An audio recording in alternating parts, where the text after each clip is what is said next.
नमस्कार 11th class Hindi की कक्षा में आपका हार्दिक अभिनंदन एवं आभार। आज हम हमारी कक्षा की शुरुआत शेखर जोशी के परिचय से करेंगे। ये हिंदी साहित्य में एक ऐसे हस्ताक्षर हैं जिन्होंने नई कहानी आंदोलन का सूत्रपात किया। यानी हिंदी साहित्य जगत में कहानी लेखन के लिए कई प्रस्तावनाएं थी, लेकिन इन्होंने नई प्रस्तावना को ध्यान में रखते हुए कहानी का सूत्रपात किया। यानी 1960, 70 और 80 के दशक के पश्चात जो कहानियां लिखी गई थी उसके लिए एक नवीन पृष्ठभूमि तैयार की गई, नवीन विषय चुने गए, नए शीर्षकों से प्रेरित होकर के उन कहानियों को रचा गया। और ऐसी ही एक कहानी इनके द्वारा लिखी गई जिसका शीर्षक है और जो हमारे पाठ्यक्रम में भी शामिल है, गलता लोहा। वास्तव में यह इस प्रकार की कहानी है जिसमें इन्होंने अपने प्रगतिशील विचारों को अभिव्यक्त किया है कि समाज का कोई भी व्यक्ति, चाहे वो किसी भी जाति का हो या वर्ग का हो, अगर वो मेहनत करने वाला है तो उसके लिए कोई भी कार्य छोटा बड़ा नहीं हो सकता। जिस तरह से हिंदी साहित्य में कहानी से संबंधित क्षेत्र में अनेक कहानियां लिखी गई और वे सारी कहानियां आगम कथाएं, जातक कथाएं, पंचतंत्र की कहानियों से संबंधित थी। लेकिन 1970-80 के दशक के बाद की जो कहानियां थी उसके लिए उन्होंने एक नवीन पृष्ठभूमि रची थी और उसी नवीन पृष्ठभूमि पर उन्होंने उन्हीं नवीन शीर्षकों को ध्यान में रखते हुए कहानी लेखन किया। तो चलिए बढ़ते हैं। सबसे पहले शेखर जोशी का परिचय। इनका जन्म सन 1932 को उत्तरांचल के अल्मोड़ा नामक क्षेत्र में हुआ और इन्होंने जो है प्रगतिशील कहानी लेखन के क्षेत्र में अपनी महारत हासिल की। इन्होंने कई ऐसी रचनाएं लिखी जैसे कोशिका घटवार, साथ के लोग, दाज्यू, हलवाहा, नौरंगी बीमार हैं। ये सभी इनके कहानी के संग्रह हैं। और एक इन्होंने शब्द चित्र संग्रह भी लिखा जिसका शीर्षक था एक पेड़ की याद। इनको जो साहित्यिक सेवा के लिए जो सम्मान दिए गए उनमें था पहल सम्मान। हिंदी साहित्य जगत का जो 6वां दशक था हिंदी कहानी के लिए, वो युगांतकारी समय था, परिवर्तनकारी था। उस समय कई युवा कहानीकारों ने पुरानी चली आ रही कहानियों के रंग ढंग से कुछ अलग तरह की कहानियां लिखनी शुरू की और देखते ही देखते हिंदी साहित्य जगत के केंद्र में कहानी की विधा केंद्र में आ खड़ी हुई। उस पूरे उठान को नाम दिया गया नई कहानी आंदोलन। यानी इस आंदोलन के बीच इन नवीन प्रतिभाओं में ही एक शेखर जोशी का भी अपना अन्यतम स्थान है और उनकी कहानियां नई कहानी आंदोलन के प्रगतिशील विचारों का प्रतिनिधित्व करती हैं, जिसमें समाज का मेहनतकश और सुविधाहीन एक तबका यानी वर्ग उनकी कहानियों में स्थान पाता है। निहायत ही सहज और आडंबरहीन भाषा शैली में उन्होंने सामाजिक यथार्थ के बिल्कुल बारीक नुक्तों को पकड़ा है और हमारे सामने प्रस्तुत भी किया है। उनके रचना संसार से गुजरते हुए समकालीन जनजीवन के विविध पक्ष, वहां की विडंबनाओं को भी महसूस किया जा सकता है। ऐसा करने में उनकी प्रगतिशील जीवन दृष्टि और यथार्थ बोध का बड़ा योगदान है। तो आइए इनके द्वारा लिखी गई कहानियां, जिनके संग्रह के बारे में हमने, जिनके नामों से हम परिचय प्राप्त कर चुके हैं। हमारा शीर्षक है गलता लोहा। शेखर जोशी की कहानी कला का एक बहुत ही महत्वपूर्ण उदाहरण है। समाज के जातिगत विभाजन पर कई कोणों से टिप्पणी करने वाली यह कहानी इस बात का उदाहरण देती है कि शेखर जोशी के लेखन में अर्थ की गहराई का दिखावा या बड़बोलापन जितना कम है उतना ही अर्थ की गंभीरता और अधिक दिखाई देती है। लेखक किसी मुखर टिप्पणी के बजाय ही यानी स्पष्ट कहने के बजाय पूरे पाठ के माध्यम से उन्होंने ये बता दिया कि एक मेधावी किंतु निर्धन ब्राह्मण युवक जो मोहन है वो किस तरह से परिस्थितियों के चलते ऐसी मनोदशा तक पहुंचता है जहां उसके लिए जो जातीय अभिमान है वो बिल्कुल बेकार साबित हो जाता है। यानी समाज में ब्राह्मण, क्षत्रिय, वैश्य और शूद्र, इनके बीच में जो जातिगत भेदभाव है, जिनमें कुछ जाति जो है अपने आप को सर्वोत्तम और सर्वोत्कृष्ट को स्थान देती है, वह स्थान भी मोहन जैसे व्यक्ति के लिए बेमानी निकलता है जो मूल्यहीन है। सामाजिक विधि निषेधों को ताक पर रखकर वह क्या करता है, धनराम लोहार के आफर पर बैठता ही नहीं। आफर यानी लोहे का एक ऐसा टुकड़ा जिस पर लोहे की गर्म छड़ियों को रख करके उसे हथौड़ों से कूटा जाता है। उस आफर पर बैठता ही नहीं बल्कि उस काम में वो अपनी कुशलता भी दिखाता है। जबकि मोहन एक ब्राह्मण परिवार से संबंधित है और काम करता है लोहारों का।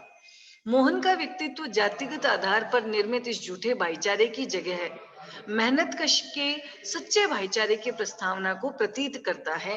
मानो जो लोहा है वो गलकर एक नया आकार ग्रहण कर रहा है। यानी जो ये वर्गगत जातिगत भेदभाव दिखाई देता है ये लोहे के समान है, और मोहन एक ऐसा उदाहरण है जो इस वर्गगत भेदभाव नामक लोहे को गला करके एक अलग रूप दे देता है। तो चलिए बढ़ते हैं अपनी इसी कहानी की ओर जिसका शीर्षक है गलता लोहा। इसमें जो पात्र हैं वो है मोहन, और मोहन का ही एक दोस्त है जिसका नाम है धनाराम। ये दोनों एक ही विद्यालय के छात्र होते हैं, लेकिन विद्यालय में वहां उनके जो अध्यापक होते हैं उन अध्यापकों की नजरों में चढ़ा हुआ जो व्यक्ति है वो है मोहन। यानी मोहन उनका कृपा पात्र शिष्य है और वो अपने प्रखर बुद्धि के माध्यम से उन अध्यापक को संतुष्ट ही नहीं करता बल्कि बहुत प्रभावित भी करता है। और अध्यापक का उसके लिए यही कथन होता है कि आगे जाकर तुम बहुत बड़े व्यक्ति बनोगे और बहुत ऊंचे पद पर प्रतिष्ठित होगे। लेकिन विधि का विधान अलग ही नजर आता है और मोहन के द्वारा जो प्रखर बुद्धि या बुद्धिमानी है वो कुछ गलत रास्ते की ओर अग्रसर हो जाती है। यानी कुछ गलत व्यक्तियों के हाथों में पड़ जाने के कारण मोहन का जो सारा भविष्य है वो पतन की ओर चला जाता है। लेकिन फिर भी मोहन जो है उसकी रुचि एक ऐसे कार्य में होती है जिसमें किसी तरह का धार्मिक पाखंड या आडंबर नहीं होता। यानी वो पंडिताई का कार्य न करके बल्कि लोहा पीटने के कार्य में महारत हासिल कर लेता है। तो चलिए क्या होता है मोहन का और किस तरह से धनाराम से भी उसकी दोस्ती थी और कैसे वो अपनी प्रखर बुद्धि होने के बावजूद भी एक अलग क्षेत्र में अपनी दक्षता दिखाता है, सिद्ध करता है, ये कैसे हुआ तो वो कहानी के साथ ही पता चलेगा।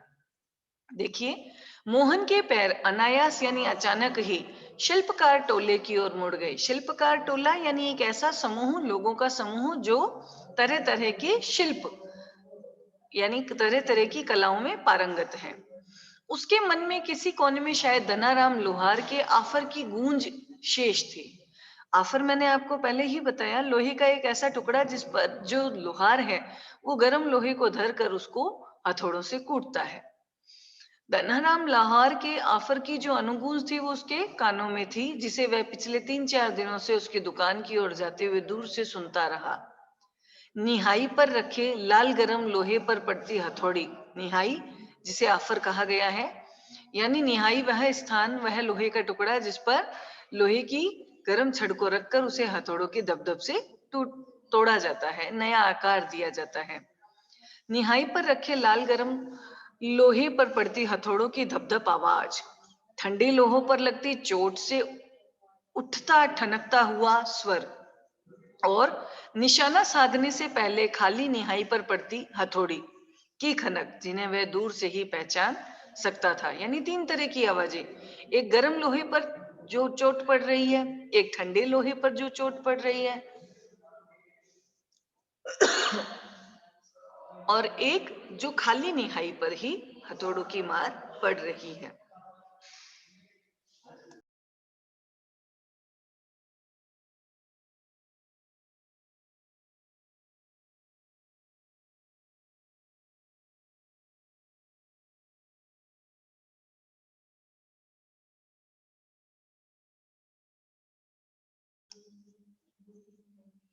लंबे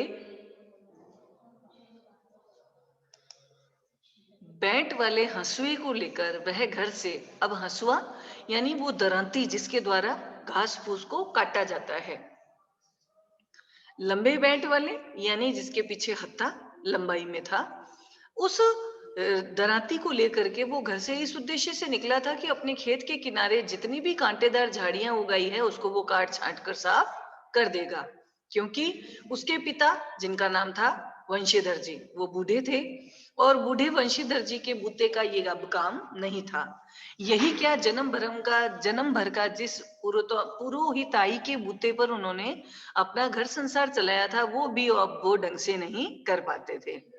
यजमान लोग उनकी निष्ठा और संयम के कारण उन पर श्रद्धा तो रखते हैं, लेकिन बुढ़ापे का जर्जर शरीर अब उतना कठिन श्रम, व्रत और उपवास नहीं झेल पाता। सुबह सुबह जैसे उससे सहारा पाने की नीयत से ही उन्होंने गहरा निश्वास लेकर कहा कि भाई मैं बहुत बूढ़ा हो चुका हूँ और अब मेरे ये बस की बात नहीं है कि किसी के घर में जा करके वहां फिर पूजा पाठ करवाना और वापस आना।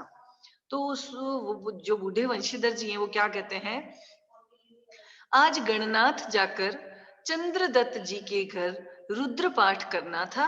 अब मुश्किल ही लग रहा है कि 2 मील की सीधी चढ़ाई अपने बूते की बात नहीं है, और एकाएक भी नहीं नाप एका एकाएक नापी भी ना भी नहीं कही जा सकती। अब समझ में नहीं आता क्या करें। उन्होंने सोचा मोहन की तरफ से कोई संतोषजनक उत्तर मिलेगा, लेकिन मोहन उनका आशय नहीं समझता हो ऐसी बात नहीं है, लेकिन पिता की तरह ऐसे अनुष्ठान कर पाने का उसे अभ्यास नहीं था, और ना ही वैसी पिता की तरह उसमें उस काम में गति थी। पिता की बातें सुनकर उसने उनका भार हल्का करने के लिए कोई सुझाव नहीं दिया। जैसे हवा में बात कह दी गई है वैसे ही वो निरुत्तर रह गई, यानी वापस में मोहन ने उसका कोई जवाब नहीं दिया। पिता का भार हल्का करने के लिए वो खेतों की ओर चला था, और हंसुए की धार पर हाथ फेरते हुए उसे लगा कि वह पूरी तरह कुंद हो चुकी है। कुंद यानी जिसमें धार खत्म हो चुकी है। धनाराम अपने बाएं हाथ से धोंकनी फूंकता हुआ, धोंकनी फूंकना यानी एक फूंकनी से चूल्हे में फूंक मारना, और दाएं हाथ से भट्टी में गरम होते हुए लोहे को उलट पुलट कर रहा था। मोहन भट्टी से दूर हटकर एक खाली कनस्तर के ऊपर बैठ करके उसकी कारीगरी को बारीकी निगाहों से देख रहा था। अब बचपन के दिन याद आते हैं कि मास्टर त्रिलोक सिंह थे जो अब गुजर गए होंगे, उनमें दोनों में बातें हो रही हैं, और मोहन ने पूछा तो तुरंत ही धनाराम की आवाज आई। वे दोनों अपने बचपन की दुनिया में लौट आए थे। धनाराम की आंखों में चमक आई और वो बोला, माँ साहब भी क्या आदमी थे लला, अभी पिछले ही साल गुजरे। सच कहूं आखिरी दम तक उनकी छड़ी का डर लगा रहता था। दोनों हो करके हंस दिए। कुछ क्षणों के लिए दोनों ही जैसे किसी बीती हुई दुनिया में लौट गए। गोपाल सिंह जी की दुकान से हुक्के का आखिरी कश खींचकर त्रिलोक सिंह जी स्कूल की चार दीवारी में उतरते थे, यानी मास्टर साहब अपने स्कूल के अंदर एंटर होते थे। थोड़ी देर पहले तक धमा चौकड़ी मचाते, उठापटक करते, बांज के पेड़ों की टहनियों पर झूलते, बांज यानी बांस, बच्चों को जैसे सांप सूंघ गया, यानी वो इस मास्टर जी को देख करके बिल्कुल हक्के बक्के रह गए। कड़े स्वर में जैसे ही मास्टर साहब उनसे पूछते, प्रार्थना कर ली तुम लोगों ने, ये जानते हुए भी कि प्रार्थना तो हो गई होती तो गोपाल सिंह जी की दुकान तक आराम से उनका मिला जुला स्वर पहुंचता। त्रिलोक सिंह घूम घूम कर घूर घूर कर एक एक लड़के को देखते और फिर कड़कदार आवाज में, मोहन नहीं आया आज। मोहन उनका बहुत चहेता शिष्य था। पुरोहित खानदान का कुशाग्र बुद्धि का बालक था। पढ़ने में ही नहीं बल्कि गायन में भी बेजोड़ था।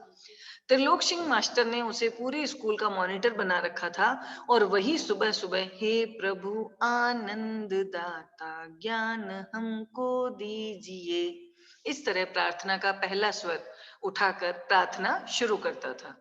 मोहन को लेकर के मास्टर त्रिलोक सिंह को बड़ी उम्मीदें थी। कक्षा में किसी छात्र से अगर कोई सवाल हल नहीं हो पाता तो वही सवाल वे मोहन से पूछते थे, और अनुमान मोहन के द्वारा अनुमान सहित जो है वो सही उत्तर निकलता था। मोहन ठीक ठीक उत्तर देकर उनको संतुष्ट भी कर देता, और तब वे उस फिसड्डी बालक को दंड देने का भार भी मोहन को दे देते थे। पकड़ इसका कान और लगवा इससे 10 उठक बैठक, वे आदेश देते। धन्नाराम भी उन्हीं कुछ एक छात्रों में से था जिसने त्रिलोक सिंह मास्टर के आदेश पर अपने हमजोली मोहन के हाथों से कई बारी बैंत खाए थे। बैंत, पतली डंडी की मार, और यह कान खिंचवाए थे। मोहन के प्रति थोड़ी बहुत ईर्ष्या होने के बावजूद भी धन्नाराम शुरू से ही उसके प्रति स्नेह और आदर का भाव रखता था। इसका एक कारण ये भी था कि बचपन से ही मन में बैठा दी गई जातिगत हीनता, यानी वो लोहार का बच्चा था धन्नाराम, और मोहन था पंडित जी का लड़का। पंडित जी यानी जो ब्राह्मण है, और समाज के अंदर ब्राह्मण को श्रेष्ठ दर्जा दिया जाता था। धन्नाराम ने कभी भी मोहन को अपना प्रतिद्वंदी नहीं समझा, बल्कि वो मोहन का अधिकार ही समझते थे कि भाई मोहन इतना कुशाग्र बुद्धि है क्योंकि ये उसका हक है, क्योंकि वो उसी ब्राह्मण जो जाति है उसी में पैदा हुआ है। बीच बीच में त्रिलोक सिंह मास्टर जी का ये कहना कि मोहन एक दिन बहुत बड़ा आदमी बनकर स्कूल का और उनका नाम रोशन करेगा, धन्नाराम के लिए किसी और तरह से सोचने की गुंजाइश ही नहीं थी। यानी वो यही सोचता था कि भाई वास्तव में ये कुशाग्र बुद्धि है तो जरूर बड़ा होके उच्च पद तक पहुंचेगा। और धन्नाराम वो तो बेचारा गांव के किसी दूसरे खेती और मजदूर परिवारों के लड़कों की तरह किसी तीसरे दर्जे तक के स्कूल का मुख देख पाया था, यानी थर्ड स्टैंडर्ड तक ही स्कूल जा पाया था। त्रिलोक सिंह मास्टर कभी कभार उस पर विशेष ध्यान देते थे, तो एक दिन अचानक उन्होंने यूं ही पूछ लिया, हाँ धनवा, 13 का पाढ़ा सुना तो? 12 का पाढ़ा तो उसने किसी तरह याद कर लिया था, लेकिन 13 का पाढ़ा उसके लिए पहाड़ हो गया था। उसने बोलना शुरू किया, तेरे कम तेरे, तेरे दूनी 24। शटाक करते हुए एक संटी उसकी पिंडलियों पर माँ साहब ने लगाई और वो सारी की सारी पतली सी डंडी टूट गई। गुस्से में फिर से उन्होंने आदेश दिया धन इसी धनाराम को, जा नाले से किसी एक अच्छी सी मजबूत संटी तोड़ कर ला। संटी यानी एक पतली डंडी, और ऐसी लचकदार डंडी जिससे बच्चों के चोट लगती हो। फिर तुझे 13 का पाढ़ा याद कराता हूं। त्रिलोक सिंह मास्टर जी का ये सामान्य नियम था कि सजा पाने वाले को ही अपने लिए हथियार जुटाना होता था, और जाहिर है बलि का बकरा अपने से अधिक मास्टर के संतोष को ध्यान में रखकर टहनी का चुनाव ऐसा करता जैसे वो अपने लिए नहीं बल्कि किसी दूसरे को दंडित कराने के लिए हथियार का चुनाव कर रहे हो। यानी इसी मास्टर जी के डर से वो ऐसी स्टिक लेकर आते थे जिसकी मार बहुत तेज पड़ती हो। धन्नाराम की मंद बुद्धि रही हो या मन में बैठा हुआ डर कि पूरे दिन गोटा लगाने के बाद भी उसे 13 का पाढ़ा याद नहीं हो पाया, यानी पूरे दिन रटने के बावजूद भी उसे 13 का पाढ़ा याद नहीं हो पाया, टेबल याद नहीं हो पाई उसको।